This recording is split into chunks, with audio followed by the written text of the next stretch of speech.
తెలంగాణ రక్షణ సేన పేరుతో పార్టీ పెట్టుకుని ప్రజల్లోకి వెళుతున్న కవితకు ఎన్నికల సంఘం షాక్ ఇచ్చేలా ఉంది. నిబంధనల ప్రకారం అభ్యంతరాలు తెలిపేందుకు ఈసీ పబ్లిక్ కు ఛాన్స్ ఇచ్చింది. గతంలో మరే పార్టీ పేరుకు రాని విధంగా రికార్డు స్థాయిలో దాదాపు 700కు పైగా అభ్యంతరాలొచ్చాయి. ఈ అభ్యంతరాలన్నింటిపై తక్షణమే రాతపూర్వక వివరణ ఇవ్వాలంటూ ఈసీ కవితకు అధికారికంగా నోటీసులు జారీ చేసింది.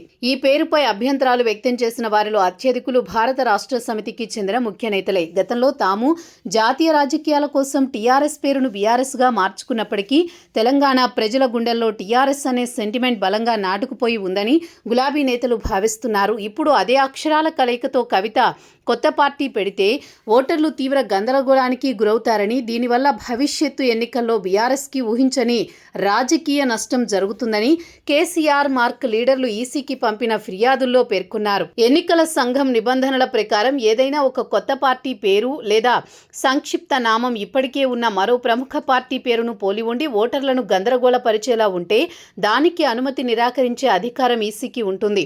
ప్రస్తుతం వచ్చిన 700 అభ్యంతరాల తీవ్రతను పరిశీలిస్తుంటే కవితకు టీఆర్ఎస్ అనే పేరు దక్కడం దాదాపు అసాధ్యం అనే సంకేతాలు కనిపిస్తున్నాయి.